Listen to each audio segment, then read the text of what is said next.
Josh, welcome. How much of that did you hear? I got the tail end of it. Yeah. Okay. Wait. The license plate is true? I think so. Who told me that?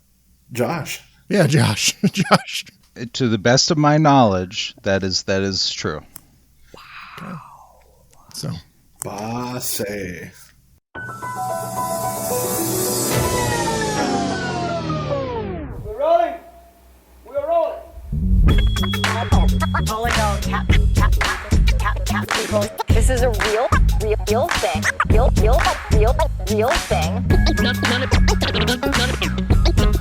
None of you have the balls to stop this. Stop this.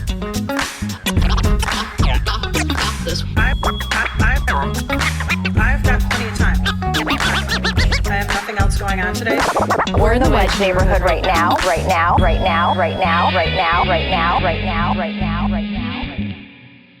Okay, we're back on the Wedge Live podcast. I'm your host, John Edwards, and we're doing a caucus wrap-up episode, harrowing caucus stories with Taylor Darlene, Jason Garcia. Jason, you and I had Precinct 10-1 covered, both of us there. Maybe the most eventful caucus night in the whole city happened in Precinct 10-1. Yeah, I would agree with that. And Taylor, you had Ward 7 covered. Do you want to give your precinct, or would that be too personal? 7-5. Precinct 7-5 in Loring Park. 7-5. Yep. South Loring. What's the news out of Ward 7?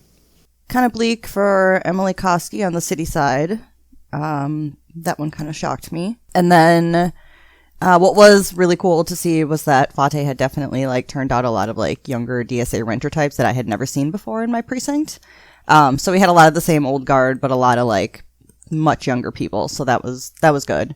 Out of 7, worried about Katie Cashman in the face of Elizabeth Schaefer. That's my big takeaway from all the caucuses. Yeah, was it Kenwood where Schaefer just had a clean sweep? Every single delegate. Paula may have gotten one or two, but not a single one for Cashman. Yep. And that was convened by Tom Hoke. So a lot of...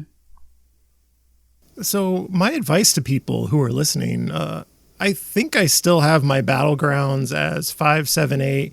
Maybe 10 is more competitive than I thought it was going to be. But if you're thinking about where you want to target your volunteer time, your money, your energy this election year, give Katie Cashman a look in Ward 7. Also 5 and 8, maybe. Those are both open seats. And 10 looking a little more competitive than I expected. But I still think Aisha Chogtai is likely to win that. But this is why we have elections, Jason, right? It's never over until we have the vote. Yeah, it's very tempting to look at the caucuses since there's so much buildup to them, and everyone has a lot of energy around elections right now following last year's presidential election. I think there's some desire to want to take what happened on caucus night and make that a broad picture of city politics, which, as we all know, isn't usually the case. It's still very early in the process. I think Taylor's line was that caucuses are sickos, where, the people who are already pretty much most engaged and things like that. So when it gets closer to the generals, we'll have a better picture of who's doing well, who's not, and things like that. No, we won't. We won't have any idea. So I always go into every city election all the way up until the day before the election. I have no idea how anything is going to turn out. I don't think we will get any clearer picture about the city election as we get closer to election day. I mean, there could be other people who jump in, and there could certainly be people who drop out. So yeah, but those people will be terrible. Anyone who gets in this late is not a serious candidate, right? Sure. But I wouldn't put it past some of the PACs that we've seen emerge to try to find other further right more conservative candidates to try to support to make Jacob Frey look more moderate. You think that would help him? I do. They're kind of shaping it up to be like moderates versus socialists. And I think if he can also then point to people who are more conservative, people with more name recognition than Laverne Turner, he might be able to more credibly position himself as a moderate. You could make the argument, well, if you had someone to his right, like a Tom Hoke style candidate, just like hitting him over the head on whether it was police or crime or parking in Uptown, it might make some of his fans think, well, actually, he's been a failure for me, too. I mean, maybe they just rank that candidate 1 and Frey 2nd. Maybe it doesn't make a difference at all. But I think having someone, maybe it's helpful to have someone from his right point out that, yeah, he's been a failed mayor. Maybe. I just think he is going to, much like in 2021, where he will win or lose will be on the 2nd and 3rd place votes. I don't think he's in a position where he'll win just on the strength of his 1st place votes. So he needs people to be ranking him 2nd and 3rd to stay in the process. So Taylor, in Precinct 10-1, where Jason and I were, we saw We Love Minneapolis shirts. We saw there was a We Love Minneapolis table. I heard things like that from other precincts around the city too. Like they are putting their $600,000 that they're spending to boost the mayor and his allied council candidates to get them elected. They're putting that money to work. Did you see anything in your precinct? Yeah, we had the table too, and the volunteers, and the people wearing the stickers, and one of them in my precinct signed up to be like a teller, and she had like the little button on, and yeah, big. Not. I don't think they're as big of a presence in 7 as they are in 10. From what I've heard, that's like the focus where most of the money, most of the organizers are going. Why is that? Why would they focus on 10? Maybe because it's the council vice president they'd be taking out. I don't know. For some reason, that's their number one target. So I think Lydia Millard is probably going to work harder than previous, like Bruce Dacus in 2023. I don't think I think he just thought he would show up with all of his money and the developer money supporting him and just win. And some of these candidates get stuck in a bubble. I think Lydia Millard will actually work, and she is more personable. She is a more plausible candidate than Bruce Dacus was. I call him the Fallout Ghoul. I think she'll do better in 10 than we've seen historically. And I think part of why they are, why We Love Minneapolis and all of Minneapolis is targeting Ward 10 is, I think they certainly feel like Elizabeth Schaefer needs less help to unseat the incumbent. But also I think having Aisha Chugtai, who has also been dual endorsed by the DSA in the past, is something that really galls them, and that's going to be a focus in this election, is trying to hang the DSA title on candidates, whether they have those connections or not, but especially the people who do have those connections. I don't think they're going to take 7 for granted. Anytime you're going up against an incumbent, that's going to be tough. So I would imagine they will be putting a lot of PAC money into 7 too. My harrowing personal story, also speaking of all of Minneapolis and We Love Minneapolis. A few days after caucus, I walked into a coffee shop and see the leadership of We Love Minneapolis along with people from all of Minneapolis meeting. So we've got coordinating. I think that's yeah. probably legal for PACs to coordinate with each other. If it had been a campaign manager, but yeah, just like, okay. Also, all of you people. Taylor, I bet Joe Rad and Mayor Frey never talk anymore. So there could never be coordinating going on between these they don't various all. PACs. Yeah. Their 12-year friendship is, I'm sure, just gone now. So I have no outrage left in my body anymore. I have no outrage left. But like, seems like pretty outrageous that the mayor has 2 PACs either founded or run by people very close to him who've been on his previous campaigns. We should be more outraged. They're going to spend millions of dollars trying to get him reelected to a 3rd term, trying to get these useless council challengers elected. We should be outraged. Well, it's like, get in office so I can stop seeing you. Like, we knew people were associated with all of Minneapolis because they were holding their candidate meetings in public too. So it's like, what are you doing? You got $600,000 budget. Go rent a little office somewhere. Stop like blatantly meeting in front of our faces. Like, go hide away in shame. I don't know. Get out of Taylor's neighborhood. Thank you. So if you don't have $20,000 to drop into a PAC, you're not going to be well served. If you vote for these candidates, that's who's going to be well served. I've been thinking lame duck Jacob Fry. So he said this is his last term. I can't imagine what other elected office he would move to next. And so he's not going to be accountable to voters anytime soon that I can foresee.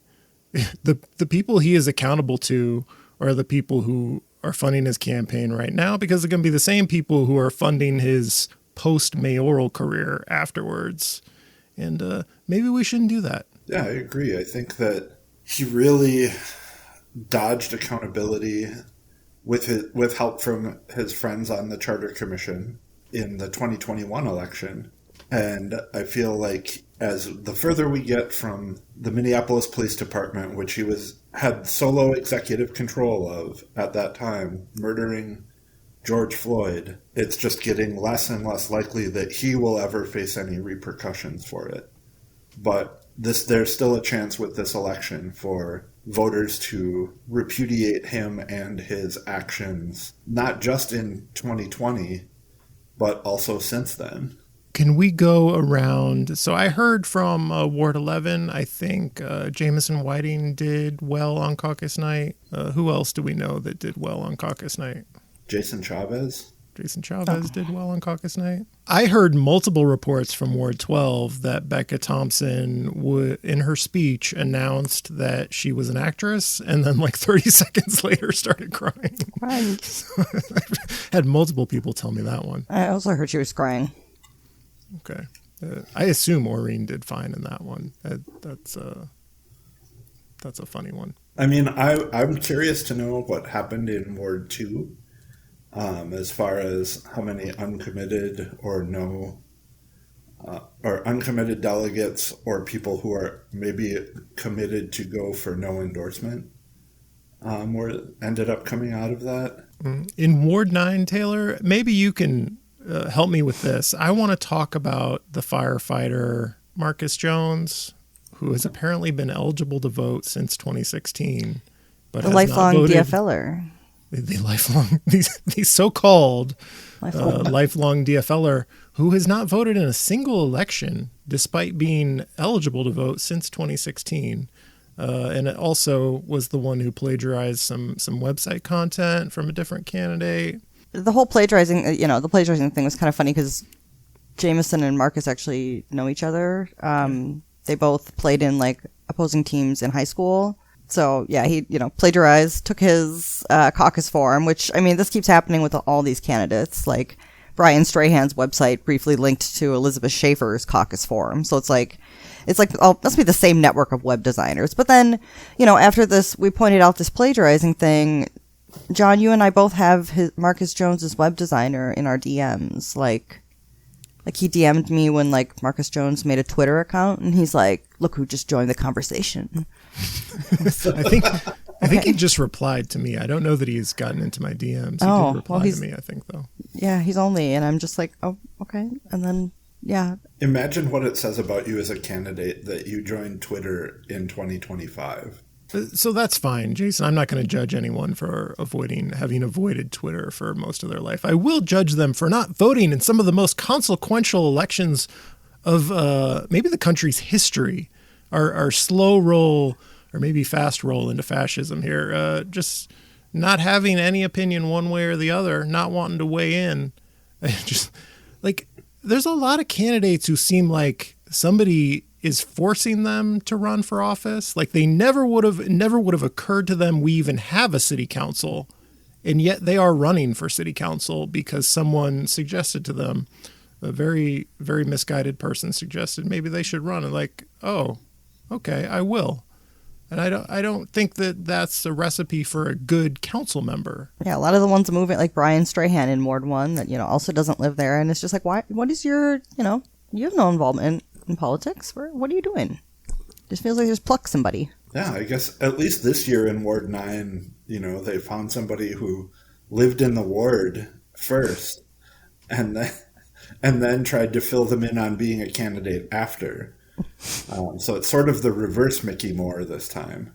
So Fate had a good night, probably has the most delegates coming out of caucus night. What I have seen indicates that Jacob Fry is probably in the number 2 position, with Koski and Davis, or Davis and Koski in that order, rounding out the top 4.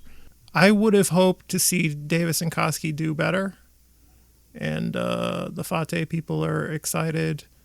There's been some talk on social media about Fate is doing so much better than Davis and Koski, the only one with a shot. And my moderate brain is like, oh, hold on there. Yep. Let us not discard 2 very electable candidates before we get past the DFL process here. But Taylor, what do you have any thoughts on the matter? Yeah, I mean, this is kind of the same thing where it's, I just feel like the people who participate in the caucus process are not necessarily going to be indicative at all of the general population of how the general voters are. And especially I think the caucus process is really, really, I don't want to say made for DSA and the coalition that Fate has, but really good for turning people out. But I worry, in the general election, historically, the wards that vote for mayor, 7, 11, 13, Southwest. And I feel like Fate is a hard sell to Southwest because the DSA label is just poison to them.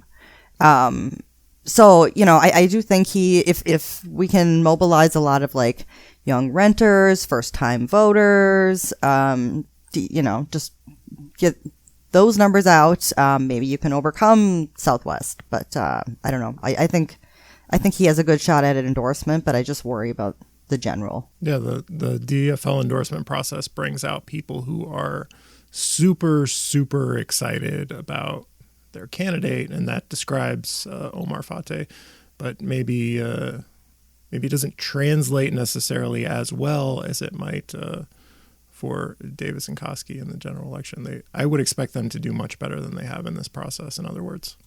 So should we do the quiz now? Should we do the listener call-in quiz? Should I put that link out to Blue Sky? Excuse me while I post this link. Call in now to the Wedge live podcast for a live quiz with John, Jason, and Taylor. And I'm going to capitalize call in now just to communicate urgency here. Wow. Call in now. Wow, really mobilizing. Okay. I'm posting. If you could repost me there on Blue Sky. Let's see if we can get anyone to call in. Okay. It'd be very sad if I had to cut this part out of the episode because no one wanted to be with us. And I hope people aren't confused because it's a link. You're not actually calling in.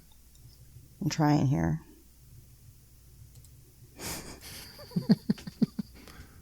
Please. I'm going to put it out in all caps. We're waiting for your call. Still nothing. Oh, this could be a bust here. We're trying. Let's see, anything else that we need to get through? So my advice to delegates, Jason, you are a ward delegate. I'm a ward delegate. We are both city alternates. Taylor, you're a delegate, right? That's not true. I'm a city delegate. Oh, you're a city delegate. Oh. Yeah. I'm a ward delegate, city alternate. So people are going to start calling us and everyone else who became a delegate, and you need to pick up your phone. You don't do the thing where you let it go to voicemail and never listen to the voicemail. You got to pick it up and talk, because often it will be a candidate for mayor or city council, and you get to tell them what is important to you.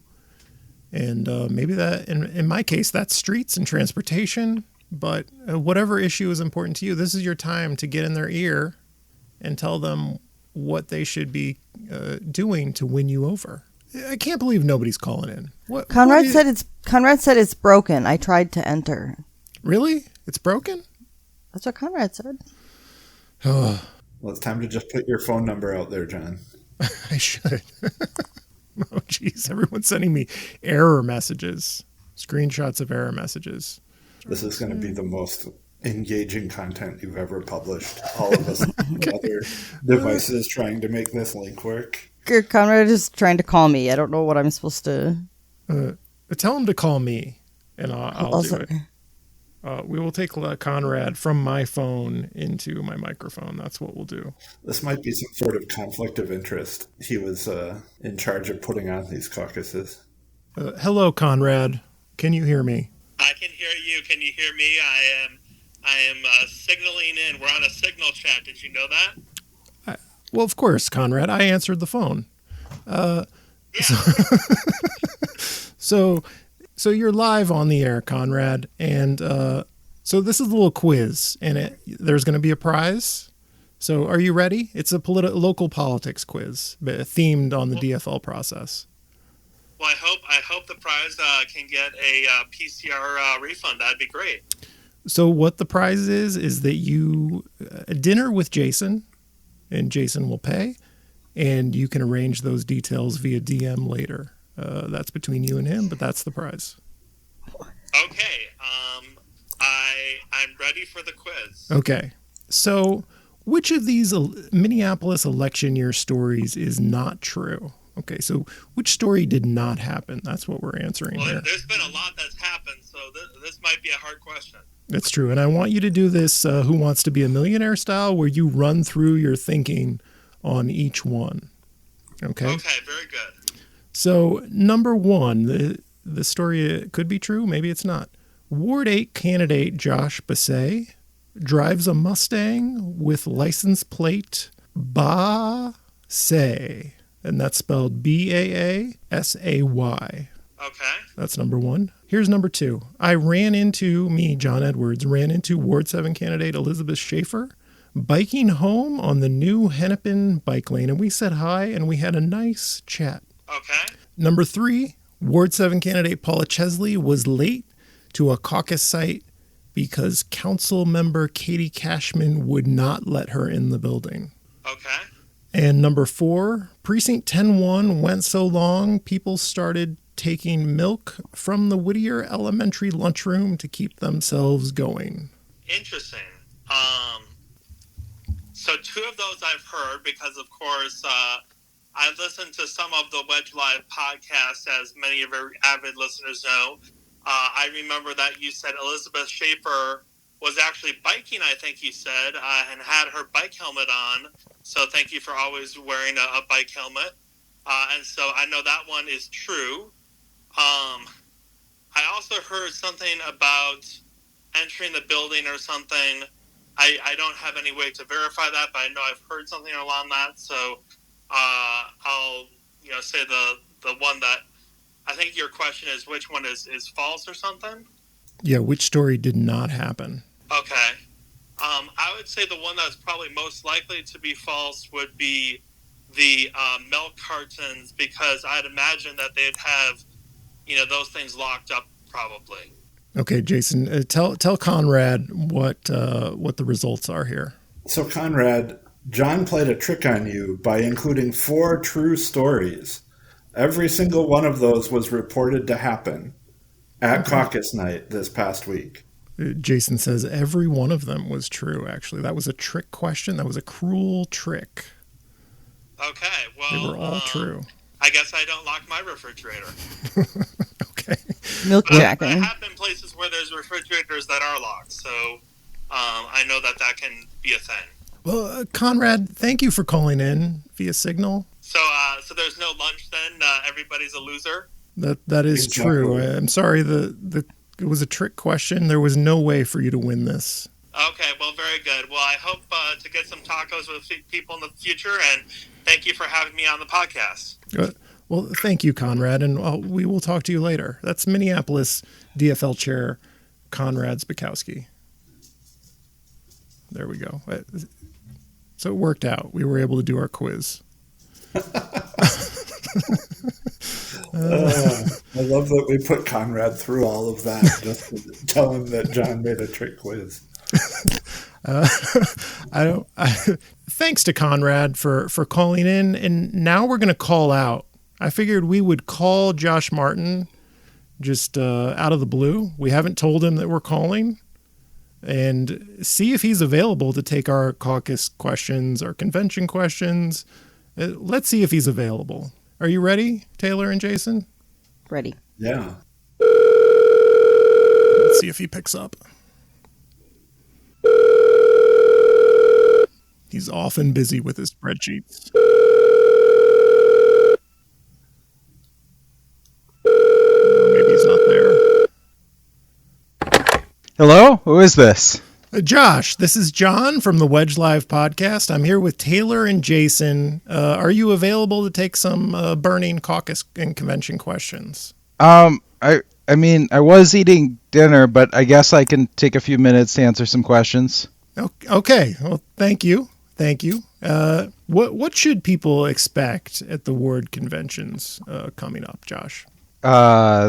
Broad question, but all of the people who were elected as delegates or alternates on caucus night to their ward convention will attend the ward convention, and those conventions will decide who receives the DFL endorsement in each of the city council races. There's lots of talk about poorly executed ballots on Blue Sky and, ranked choice. With regard to ranked choice voting, which is the system we use in Minneapolis, what does it mean to have a well-executed ballot in the 2025 mayoral election? I mean, it depends on what your goals are. If you're someone who would like to see our incumbent Mayor Jacob Fry no longer in office, I would say that a well-executed ballot ranks the three major mayoral challengers, Omar Fata, Dwayne Davis, and Emily Koski, in whatever the preferred order is of that voter. And that will maximize the chances that one of them will be able to overtake Jacob Fry and become the next mayor of Minneapolis. I suppose if you're a Fry voter, your strategy is a little different. But so if I ranked my top candidate in the first two slots, and then for the third slot, I put a hex on Jacob Fry, would that be a poorly executed ballot? I would say that would be a poorly executed ballot. So if you rank the same candidate more than once, that doesn't accomplish anything. Your second choice may as well be blank. I'm also not aware of a mechanism under Minneapolis ranked choice voting to place a hex on a candidate. So I don't know how you would accomplish that, but I don't think that would count as a vote either.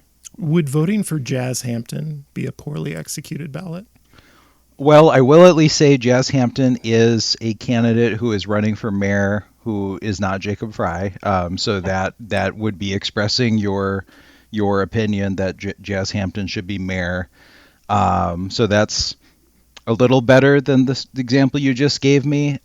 Personally, I would say that it is not likely, from what I have seen at this point, that Jazz is likely to finish in the top four. So I think that one might get dropped out pretty quickly. But I mean, if somebody feels really strongly about Jazz Hampton, we have ranked choice voting for a reason. So I would at least make sure to use your other two rankings for other mayoral challengers. You okay if we do a conference call here, Josh? I'm gonna call Brenda. Yeah, sure. Okay. Let's see if she picks up. We're not calling Brenda. So that would be a poorly executed ballot if Did you just call Brenda and hang up on her? I did. I hung up on Brenda. We're not calling Brenda. So you're famously, Josh, treasurer for about 17 different campaigns. Only 3. In the city of Minneapolis. How did are you at liberty to act as a spokesperson for those campaigns and say how they did? I'm not officially serving as a spokesperson for any of my campaigns. What I will say is that any data we have at this point is pretty anecdotal from reports from various precinct caucuses and may not be reflective of what's going on. Speaking generally, I would say that in the mayoral race, it did seem that there is a lot of energy for a future mayor who is someone other than Jacob Fry. I think that my candidate, Omar Fatah, did fairly well, but it's hard to say. There's a lot of time between now and the July city convention. And it's even harder to tell with the ward races because a lot of times there isn't sub-caucusing in those races. So a lot of that will just be based on what campaigns can figure out internally from looking at lists of delegates. So I think there might be some close races in some of the council races. I would encourage people not to take anything for granted and to make sure to turn out to the ward and city conventions. And with city in particular, it seemed like uncommitted was one of the largest groups. So I think there's a lot of chance for things to change between now and July. So Jason has this theory that the closer we get to the election, we're going to have a better idea how things are going.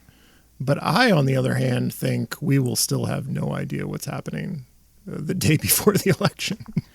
I mean, I think both could be true. Like, we could still have a better idea of what we know than what we know now, but we could still be a long way from knowing what's actually going to happen. I have this sinking feeling that Jacob Fry is going to be reelected. I have a sinking feeling. Yeah. That's my fear. And my fear is also that it'll be a more moderate council in combination with that. Well, there I disagree with you, Taylor. I don't think the council is going to be changed up because I think Soren is very likely to win in Ward 8. I think the strongest candidate in Ward 5 appears to be Eutrophic Burnett, who will be on the progressive side, I think. That's who she's aligned with. There is a chance, I would say Schaefer is favored in 7, probably. That's going to be tough. So the progressives could lose that. But if you trade 8 and 7, you end up with the same numbers we've got right now. It might even, by that standard, you would have a more progressive council because Soren is to the left by a pretty big degree compared to Katie Cashman, I would say. I'm worried about 10, too. Oh, Taylor, you're at Ward 10. You've joined Jason's Ward 10 naysayer club. Yeah, just a little worried. Not as badly as 7. 7 is precincts like East Isles had just more than twice the number of people looking to be a ward delegate. Just turned out there. I think what this goes to show again, John, though, is I would encourage people not to take things for granted. I think a lot of people before caucus night made some very confident predictions about what would happen in caucus night, what would happen in the general election. And it goes to show that sometimes things can surprise you. So if there's a candidate that people feel very strongly about, get involved, donate, knock some doors. Yeah. Did you want to give any plugs for fundraising for the Minneapolis DFL before you go, Josh? The Minneapolis DFL would always appreciate more donations. I will say things are no longer as dire as they once were. Certainly, we always need donations. The caucuses do cost money. We receive limited to none funding from the state party to put these on, so it's up to Minneapolis DFL to fundraise for these and make sure the caucuses and conventions continue to happen. There's a lot of talk about the dynamic at City Hall and making government work better and having people work together. I just don't think we're going to have the council flip. I think Elliot Payne is going to be council president next year. I just think that's the case, and he's going to have a progressive majority.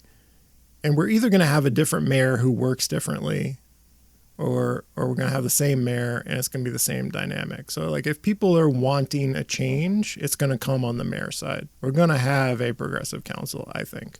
I'm not saying people shouldn't be out there working for candidates like Katie Cashman or Chugtai or Eutrophic Burnett in Ward 5. There's a lot of candidates that need your help and support, but if the dynamic is going to change, it's going to come on the mayor's side. We'll take your help in Ward 8, too.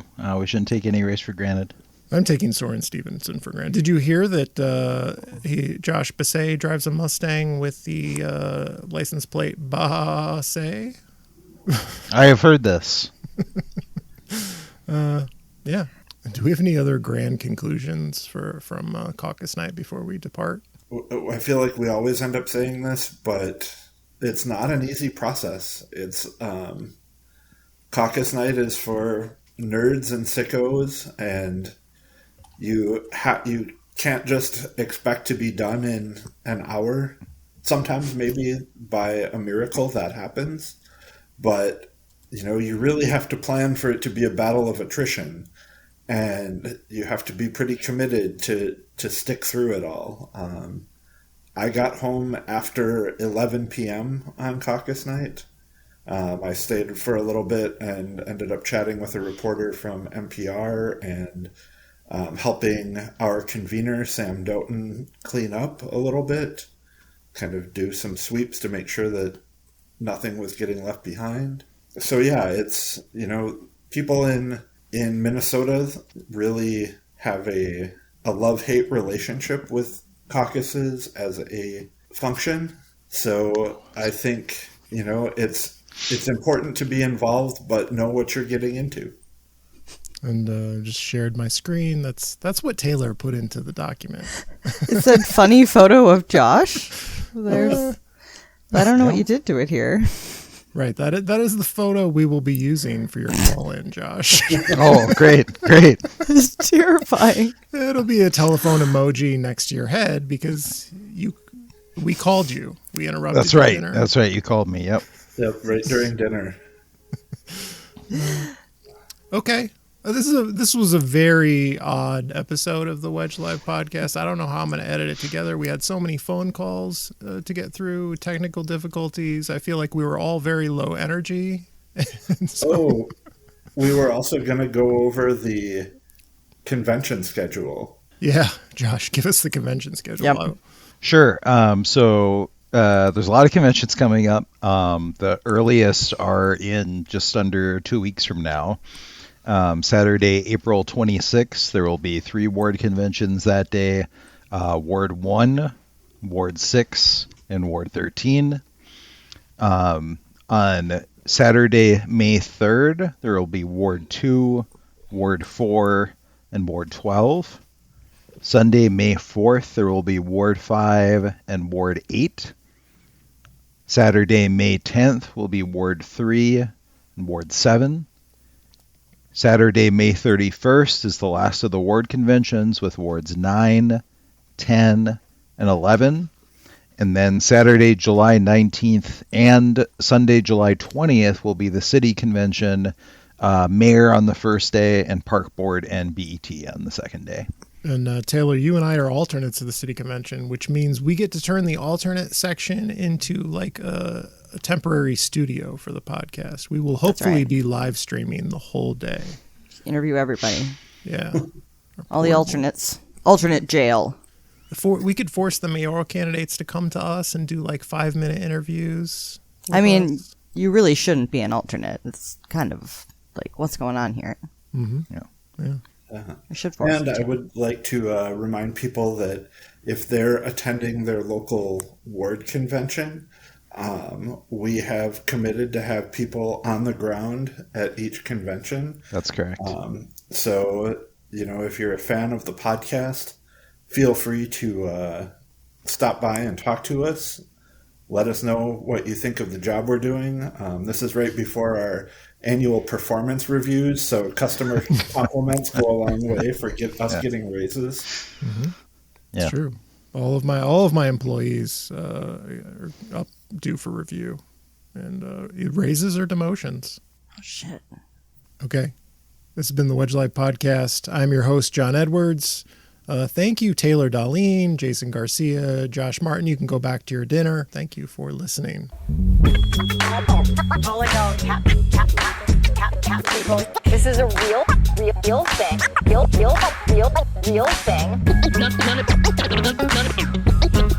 None of you have the balls to stop this. Stop this.